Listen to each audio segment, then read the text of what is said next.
What a show of love and support to see you all here. We're grateful for family, extended and immediate, that have come and grieved with us. We're grateful for friends who've extended their support, shared memories that have made us laugh and cry. And we're thankful for my mom's ward, who's shown us what it looks like to mourn with those who mourn, and cook lunch for those who stand in need of comfort. I think that's the scripture.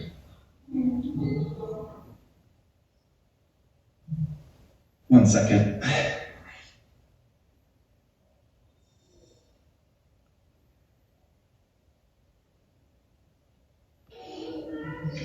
think that's what my dad would have wanted. I can honestly say if my dad were here, he'd be really grateful. Feel it. But I also can say that he would be overwhelmed by the expectation to express that gratitude to so many people and talk to all of us at the same time. So he's probably glad to not be here. My dad died on Thursday morning, 2 weeks and 1 day ago.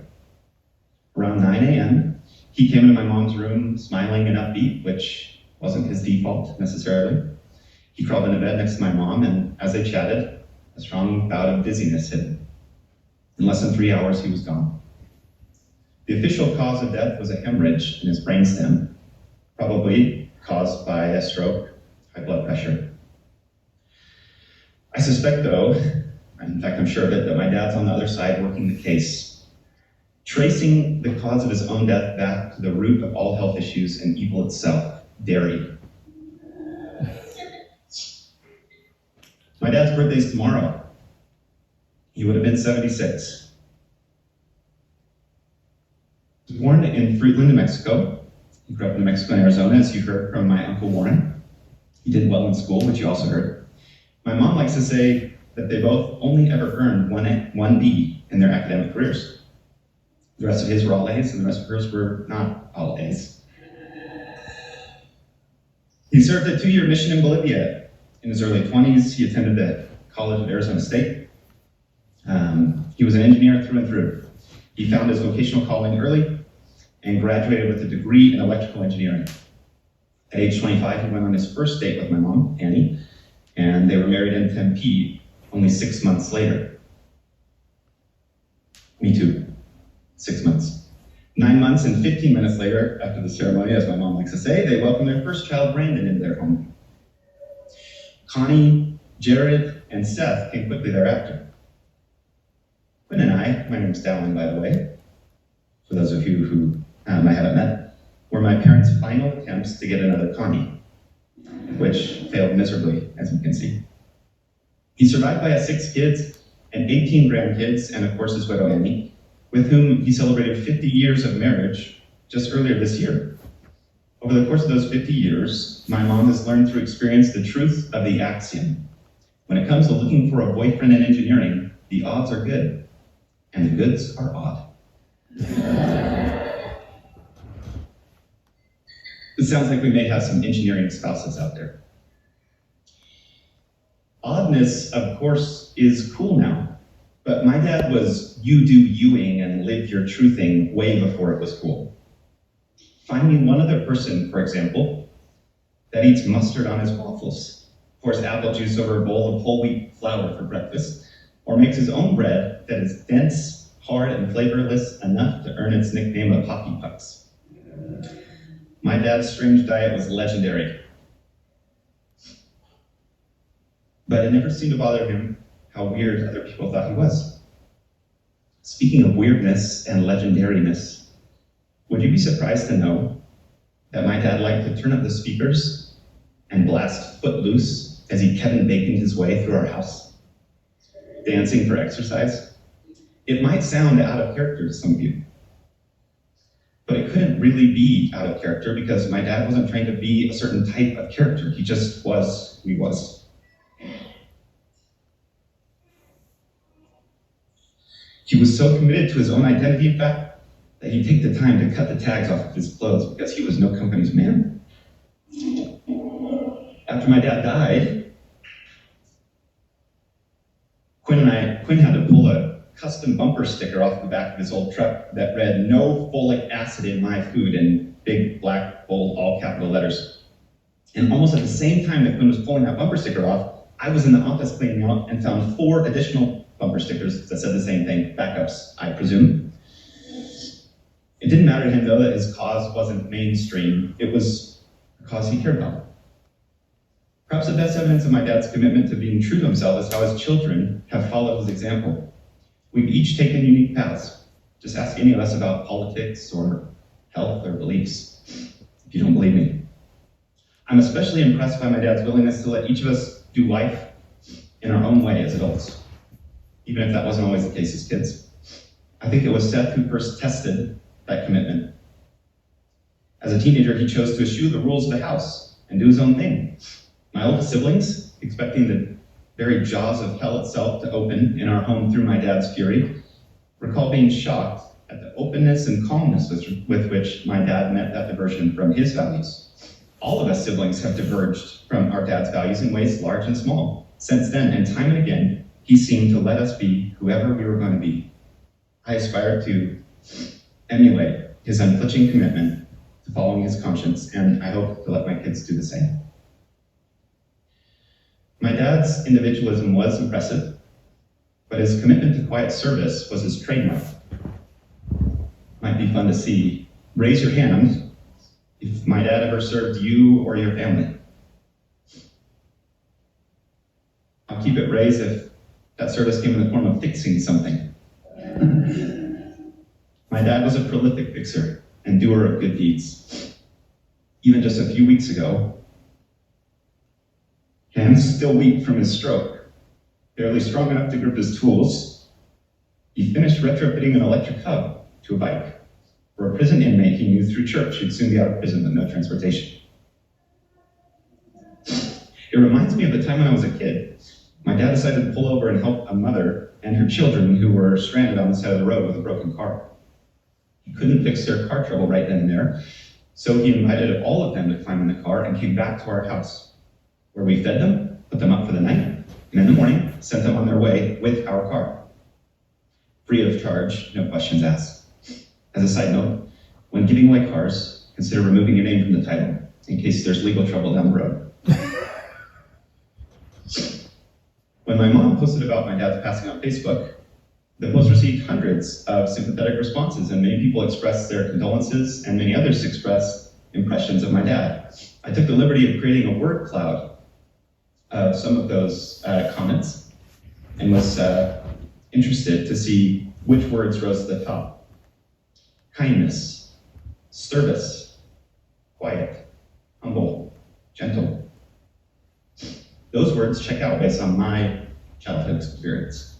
My memories of my dad often revolve around his quiet doing of good deeds. I can see him in my mind's eye, for example, fishing trash out of bushes on walks around the block or through the back trails, as we call them. I can almost smell the WD-40 following him around the church building on a quiet weekday as he greased everything that squeaked or squealed. I can practically hear the crunching of snow underfoot as we cleared snow early in the morning for neighbors who couldn't do it themselves. I can see his feet sticking out from under an unfamiliar car, his old work lamp hanging from the open hood.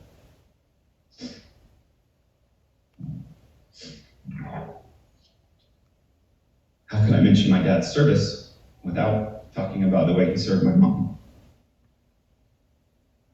It was endless. Their service was mutual, but he served tirelessly. Maybe a little bit tiredly at the end. No time more poignant than when my mom was battling cancer almost 10 years ago. My dad showed us all what it looks like to do good in a way that your left hand knoweth not what your right hand doeth. I know relatively little about my dad's childhood. If my Uncle Warren and Van are to be believed, he was almost a saint, except for maybe the smashing of some .22 caliber bullets.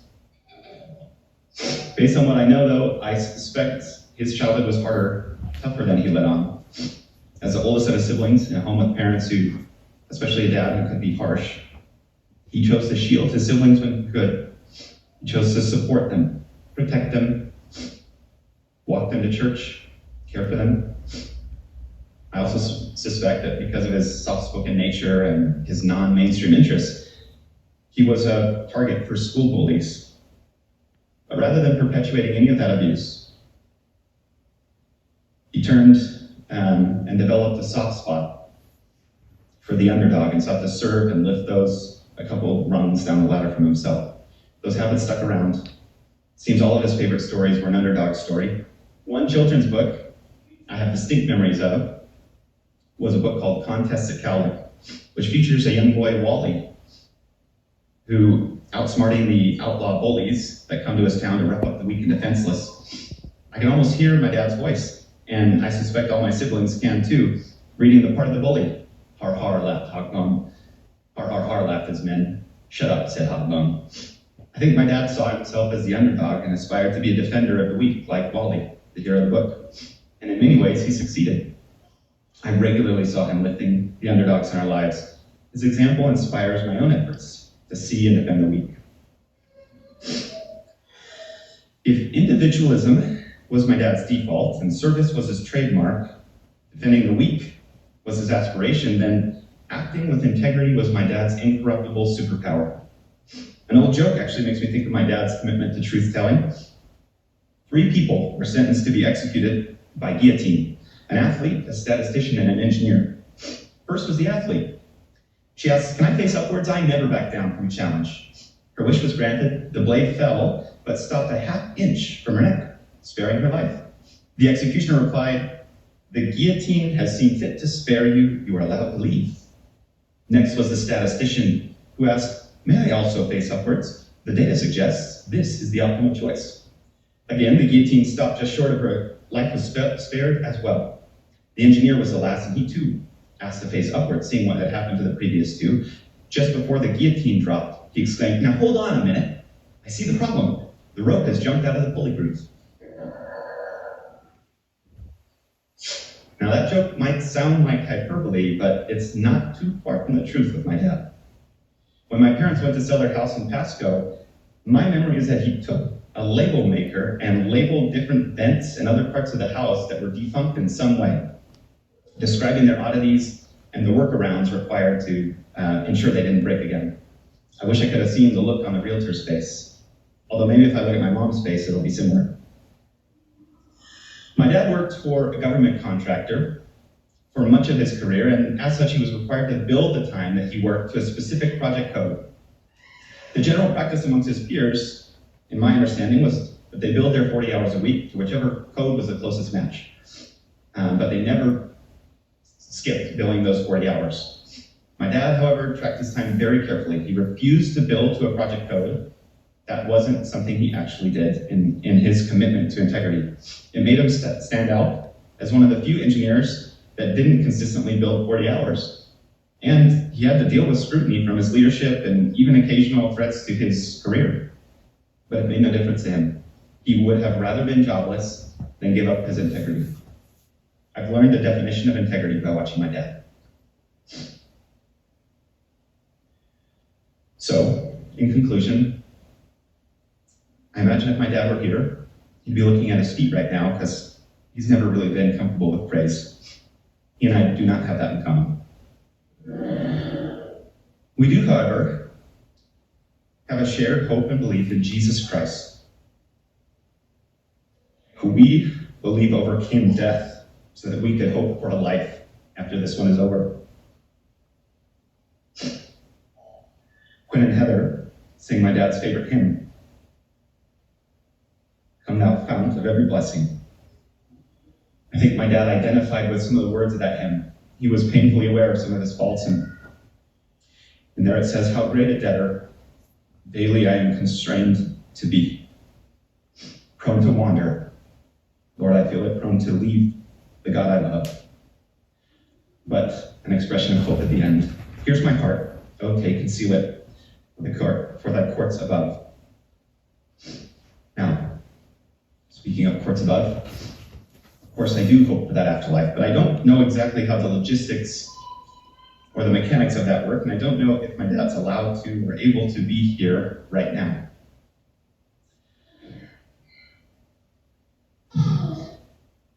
But if so, I'd like to take advantage of the opportunity.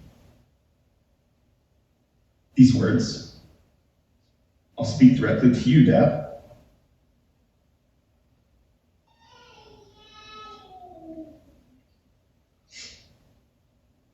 I'm going to miss you.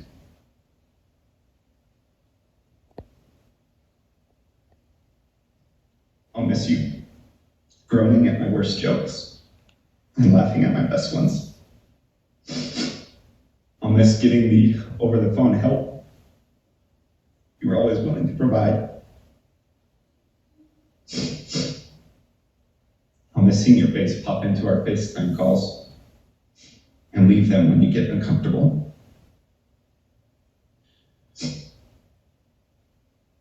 Miss hearing you read some of the books to my kids that you read to me.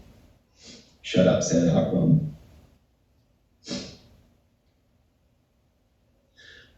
I would have liked especially for you to be here for some of the major milestones coming up in my kids' lives. Just hit those events, and I'll think of you.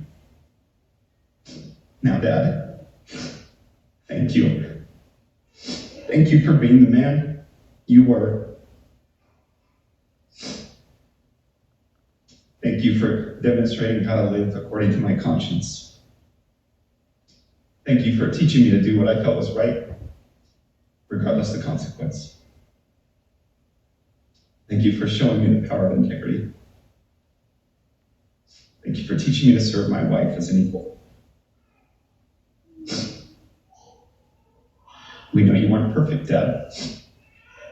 You got grumpy with us as kids too fast. You had trouble expressing your emotions. You jumped to conclusions. You sometimes assumed the worst would happen. No one knows your faults better than we do. Even knowing those faults, we forgive you. And I can say without hesitation or reservation, I love you. I love you, Dad. God be with you till we meet again. With his sheep securely fold you is my prayer now, in the name of Jesus Christ. Amen.